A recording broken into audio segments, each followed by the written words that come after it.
श्री स्वामी समर्थ. स्वामी महाराज तुमच्या सर्व चांगल्या इच्छा पूर्ण करो ही स्वामींच्या चरणी प्रार्थना करते आणि आजच्या या नवीन व्हिडिओला सुरुवात करते. उद्या 26 मार्च 2026 गुरुवार म्हणजेच चैत्र शुद्ध नवमी हा दिवस आपल्या हिंदू संस्कृतीतील अत्यंत पवित्र दिवस म्हणजेच मर्यादा पुरुषोत्तम प्रभू श्रीरामांचा जन्मोत्सव.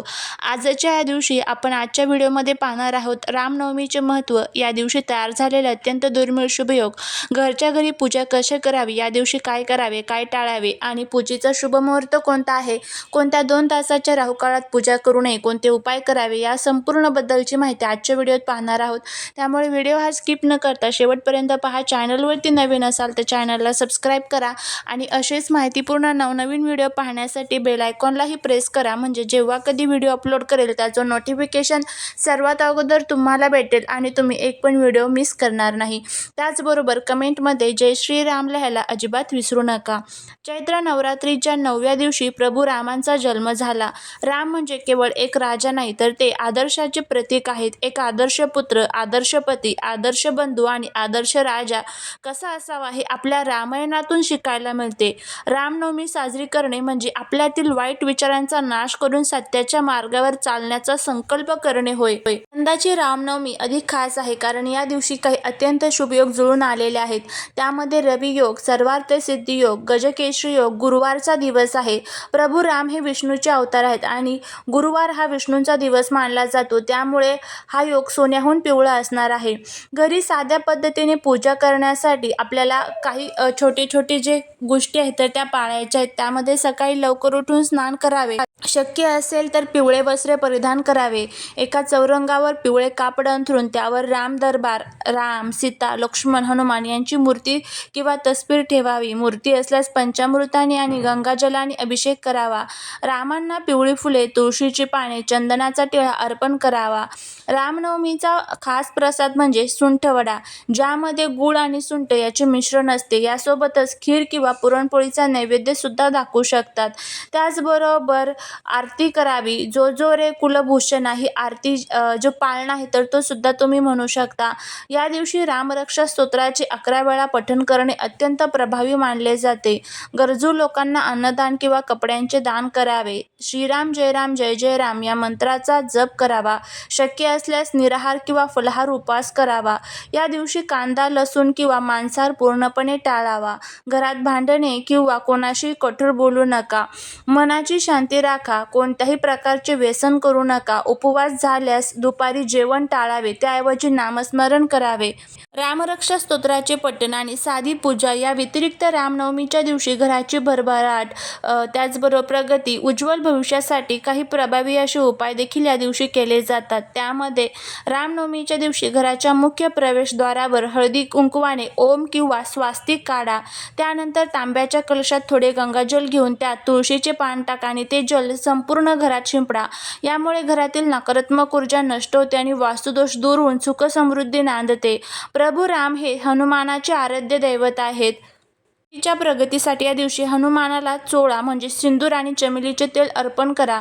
तसेच हनुमानासमोर बसून 7 वेळा हनुमान चालीसा वाचावी. श्रीराम हे विष्णूचे अवतार असल्याने पतीच्या प्रगतीसाठी या दिवशी विष्णू सहस्रनामाचे श्रवण किंवा पठण करणे अतिशय शुभ मानले जाते. मुलांच्या हातून या दिवशी गरीब मुलांना गूळ आणि चणे दान करावे.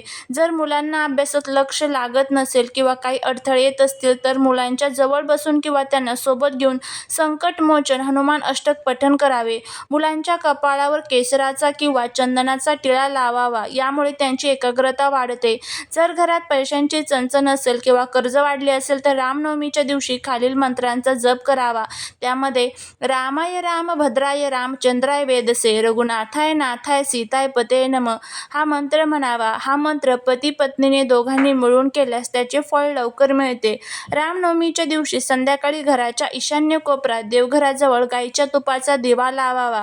त्या दिव्यात एक लवंग टाकावी. हा दिवा लावताना रामाचे नाव घेतल्यास घराचे सर्व संकटांपासून रक्षण होते. राम जन्माच्या दिवशी म्हणजेच दुपारी 12 नंतर एखाद्या मंदिरात किंवा गरजू व्यक्तींना पाण्याने भरलेला मातीचा माठ आणि पंखा दान केला जातो. उन्हाळ्यात केलेले दान हे जलदान प्रभू रामांना अत्यंत प्रिय आहे, त्यामुळे पितृदोषही शांत होतो. हे छोटे छोटे उपाय जे आहेत तर ते आपल्याला या दिवशी करायचे असतात. बघा, रामनवमीच्या दिवशी घरातील सर्वांनी मिळून एका कोऱ्या वहीवर श्रीराम किंवा जय श्रीराम हे नाव किमान 108 वेळा लिहावे. रामनामाच्या लेखनामुळे मनातील भीती आणि घरातील नकारात्मकता नष्ट होते. ही वही तुम्ही तुमच्या देवघरात ठेवू शकता. सायंकाळी सूर्यास्तानंतर तुळशीच्या झाडाजवळ गाईच्या तुपाचा दिवा लावा. तुळशीला 11 प्रदक्षिणा घाला आणि ओम श्री रामाय नमः या मंत्राचा जप करा. तुळस ही लक्ष्मीचे रूप मानले जाते. हा उपाय केल्याने कामात येणारे अडथळे दूर होतात आणि आर्थिक बरकत होते. त्याचबरोबर मुलांच्या हातून राम मंदिरात किंवा हनुमानाच्या मंदिरात लाल रंगाचे फळ ज्यामध्ये सफरचंद किंवा डाळिंब नक्की अर्पण करा. मुलांकडून शक्य असल्यास मनोजवम मारुती तुल्य वेगम हा श्लोक म्हणून घ्यावा. यामुळे मुलांची निर्णय क्षमता वाढते, त्यांचा आत्मविश्वास वाढतो आणि त्यांना अभ्यासात यश मिळते. रामजन्माच्या वेळी सुंठ, खडीसाखर आणि ओले खोबरे यांचा प्रसाद नक्की बनवा. हा प्रसाद घरातील सर्वांनी ग्रहण करा. सुंठ वडा हा आरोग्यासाठी उत्तम असतोच, पण तो प्रभू रामांचा प्रिय प्रसाद असल्याने घरात सकारात्मक ऊर्जा संचार होतो. शक्य असल्यास रामनवमीच्या दिवशी सकाळी पूजेपासून ते दुसऱ्या दिवशी सकाळपर्यंत देवघरात एक अखंड दिवा तेवत ठेवावा. घरात रामचरित्रमानस किंवा रामायण असेल तर त्यातील बालकांड आणि सुंदरकांडमधील काही ओव्या वाचाव्यात. ज्या घरात रामायणाचे वाचन होते तिथे सुख समृद्धी कायम राहते. घराच्या मुख्य दरवाजाच्या वरच्या बाजूला कुंकवाने राम लिहा आणि प्रभू रामांच्या धनुष्य बाणाची प्रतिकृती, स्टिकर किंवा चित्र सुद्धा तुम्ही लावू शकता. हे घरासाठी एका संरक्षणात्मक कवचासारखे काम करते, ज्यामुळे वाईट नजरेपासून घराचा बचाव होतो. आता आपण या दिवशी पूजेचा शुभ मुहूर्त कोणता आहे त्याबद्दलची माहिती घेऊया. शास्त्रानुसार राहू काळ हा दिवसाचा असा काळ मानला जातो जो अशुभ फळ देणारा असतो. राहू हा सावलीचा ग्रह असून तो गोंधळ आणि अडथळ्यांचे प्रतीक मानला जातो. असे मानले जाते की राहू काळात केलेले कोणतेही शुभ कार्य, पूजा किंवा नवीन सुरुवात यशस्वी होत नाही किंवा त्यात अनेक अडचणी येतात. या काळात केलेली प्रार्थना पूर्ण फळ देत नाही, म्हणूनच या काळात देवांची मुख्य पूजा किंवा अभिषेक टाळला जातो. उद्या गुरुवार असल्याने राहू काळाची वेळ साधारणपणे दुपारी 1:30 ते 3च्या दरम्यान असते, त्यामुळे या काळात मुख्य पूजा किंवा संकल्प करणे टाळावे. प्रभू रामांचा जन्म हा दुपारी 12 वाजता झाला होता, त्यामुळे त्या वेळेतच शुभ मुहूर्त हा सर्वोत्तम उत्तम मानला जातो. रामजन्मोत्सवाचा मुख्य मुहूर्त जो आहे तर तो दुपारची वेळ असते. त्यामध्ये प्रारंभ जो आहे तर तो सकाळी 11:13 वाजता आहे. मुहूर्त समाप्ती ही दुपारी 1:41 होणार आहे. त्यामुळे दुपारी 12:27 रामजन्माचा पाळणा हलवणे आणि आरती करणे अत्यंत शुभ राहील. हा काळ राहू काळाच्या अगोदर येत असल्याने अतिशय उत्तम आहे. जर तुम्हाला सकाळी लवकर पूजा करायची असेल तर सकाळी 6:30 ते सकाळी 8 पर्यंत शुभ चौघडिया आहे. या काळात तुम्ही देवघर सजावट आणि मूर्ती अभिषेक करू शकता. राहू काळ संपल्यानंतर म्हणजेच दुपारी 3:30 नंतर तुम्ही पुन्हा नामस्मरण, भजन किंवा हनुमान चालीसा पठण करू शकता. संध्याकाळी 5:04 ते संध्याकाळी 6:30 काळ देखील शुभ आहे, त्यामुळे या वेळेमध्ये सुद्धा तुम्ही पूजा करू शकता. फक्त लक्षात ठेवा, जो राहू काळ सांगितलेला आहे 1:30 ते 3 या वेळेमध्ये पूजा चुकूनही करू नका.